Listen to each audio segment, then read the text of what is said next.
Reporter India TV.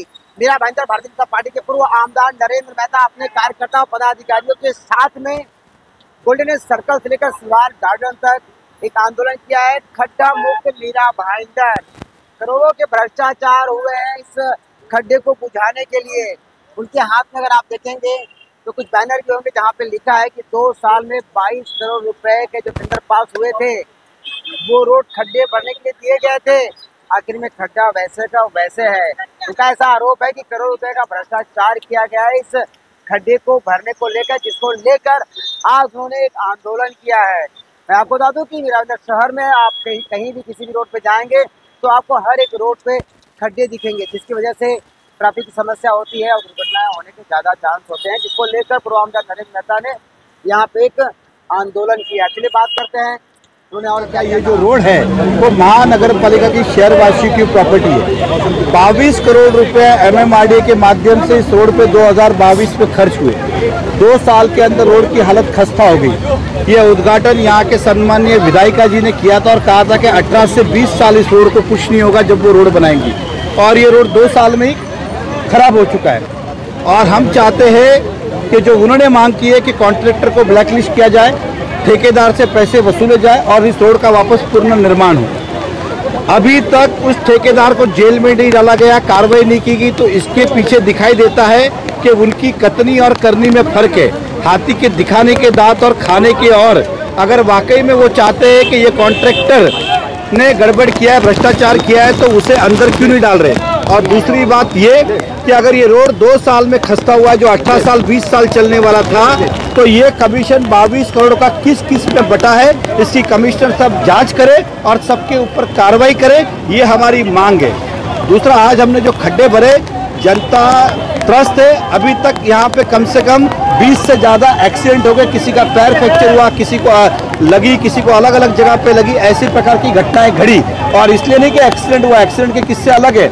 ये खड्डों के कारण जो गिरे, ये उनकी अवस्था है। तो क्या लोग इसी तरह से गिरते रहेंगे? इसलिए आज हमने एक खड्डा भरा है ताकि लोगों को सुविधा हो और प्रशासन जागे, कॉन्ट्रैक्टर से 22 करोड़ रुपया वसूल करे, नगर पालिका के खाता में जमा करे।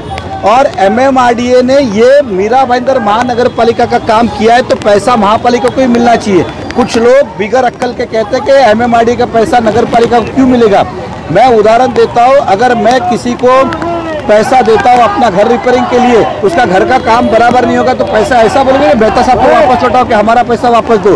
ये नगर पालिका की वास्तु है, इसलिए खर्च किसी ने भी किया है, पैसा नगर पालिका को ही वापस मिलना चाहिए और नगर पालिका इसको अच्छे से रोड बनाए। मेहता साहब, आगामी दिनों में विधानसभा के चुनाव है, उस चुनाव को देखते हुए ये आपका एक स्टंट तो नहीं एक, और दूसरा इस मुद्दे को लेकर आप MLA गीता जैन को घेरने की कोशिश कर रहे हैं। देखिए, मैं किसी को घेरने की कोशिश नहीं कर रहा हूँ। ये उन्होंने ही कहा है कि रोड की हालत खस्त है, कॉन्ट्रैक्टर को ब्लैकलिस्ट करना चाहिए, 24 घंटे में रोड पूरे होने चाहिए। पिछले 15 दिनों से वो 24 घंटे कब होंगे मैं उसके इंतजार में था। आखिर में नहीं ना इलाज हमको रोड पे निकलना पड़ा, ये आप भी जानते हो। उन्होंने कहा था 24 घंटे में ठीक होगा। साथ में इन्होंने कहा था कॉन्ट्रैक्टर को ब्लैकलिस्ट करेंगे, तो अभी तक ब्लैकलिस्ट नहीं हुआ है। तो क्या उसके कथनी और करनी में फर्क है? क्या हाथी के दांत दिखाने के और खाने के और है? क्या वो चाहते ही नहीं क्या कि कॉन्ट्रैक्टर को वाकई में जेल और 22 करोड़ रुपये वसूल किया जाए? इसलिए हम चाहते हैं कि आज हम सब ने तीव्र आंदोलन किया है कि 22 करोड़ वापस मिले, साथ में रास्ते के खड्डे भरने का हमने काम किया है। MMRDA के चेयरमैन मुख्यमंत्री है और मुख्यमंत्री के नाक के नीचे यह भ्रष्टाचार हो रहा है, क्या ऐसा कहा जा सकता है? देखिए, मैंने क्या कहा, मुख्यमंत्री की दिशा और उनका सोच अच्छी थी कि 22 करोड़ का रोड मीरा भाईंदर में बने, लेकिन हमारा स्पष्ट आरोप है कि उन्होंने तो मन से पैसे दिए, लेकिन कॉन्ट्रैक्टर जिसको लगा उसको दबाव डाल के उन्होंने बाय कॉन्ट्रैक्ट दिया। मतलब कॉन्ट्रैक्ट जय कुमार ने लिया, किसी और को नेताओं ने दिलाया है, जिसके कारण ये फालतू काम हुआ है। क्योंकि कमीशन बढ़ता है तो काम ऐसा ही होता है, ये उन्होंने भी माना और ये उन्होंने भी कहा। मैं उनकी बात दोहरा रहा हूँ, अपनी बात नहीं कह रहा हूँ। वही चाहती है कि कॉन्ट्रैक्टर ब्लैकलिस्ट हो, तो कब होगा?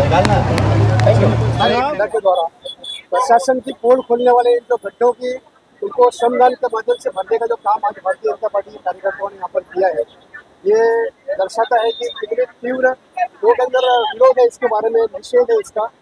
आज प्रशासन ने इसको दुर्लक्षित किया है और जिस भी कॉन्ट्रैक्टर के माध्यम से रोड बनाया गया उस समय गारंटी दी गई थी कि कई वर्षों की इसकी गारंटी होगी, लेकिन कुछ ही महीनों में आज देख सकते हैं कि पूरे रास्तों पर जगह जगह पर खड्डे हुए। शायद खड्डे ही है, पूरे रास्ता कहीं बचा हुआ दिखता नहीं है। तो ऐसे में जो यहाँ के रहने वाली जो त्रस्त जनता है वो त्रस्त हो चुकी है। जनता का बहुत ही बुरा हाल है। और यहाँ पर जो खास करके हमारी महिलाएं, जो माताएं बहनें जो स्कूटर के माध्यम से ट्रेवल करती है, जो स्कूल में बच्चों को छोड़ने जाती है, उनको बहुत तकलीफ का सामना करना पड़ रहा है। कई लोग गिरकर कई दुर्घटनाएं हो चुकी है। तो इसकी जवाबदारी प्रशासन को लेनी पड़ेगी और प्रशासन को गंभीर दखल लेते हुए इसके बारे में कार्रवाई करनी पड़ेगी। जिस भी कॉन्ट्रैक्टर को काम दिया गया है, जो भी कॉन्ट्रैक्टर इन्वॉल्व है या सब कॉन्ट्रैक्टर इन्वॉल्व है, वो कार्रवाई करे और जनता का पैसा फिर से जनता की तिजोरी में वापस आए। जिस कॉन्ट्रैक्टर को काम दिया गया है उस कॉन्ट्रैक्टर ने और कई बड़े बड़े काम किए हैं। अगर उसमें भी कुछ अलग तरह की अनियमितताएं बढ़ती गई है तो उसके बारे में भी प्रशासन दखल ले और उस पर कड़ी कार्रवाई करे। राज्य में आपकी सरकार, केंद्र में आपकी सरकार, यानी आप अपने सरकार के खिलाफ आंदोलन कर रहे हैं। देखिए, ये जो आंदोलन है वो ठेकेदार है उसके खिलाफ है, जिससे काम किया उसके खिलाफ है, उसके खिलाफ नहीं, सरकार के विरोध में नहीं। कार्यक्रम जिसने किया है इसका जनता भुगत रही है और जनता का पैसा यहाँ पर जा रहा है। इसीलिए कॉन्ट्रैक्टर के ऊपर कार्रवाई करने के लिए हमने यहाँ पर आंदोलन किया।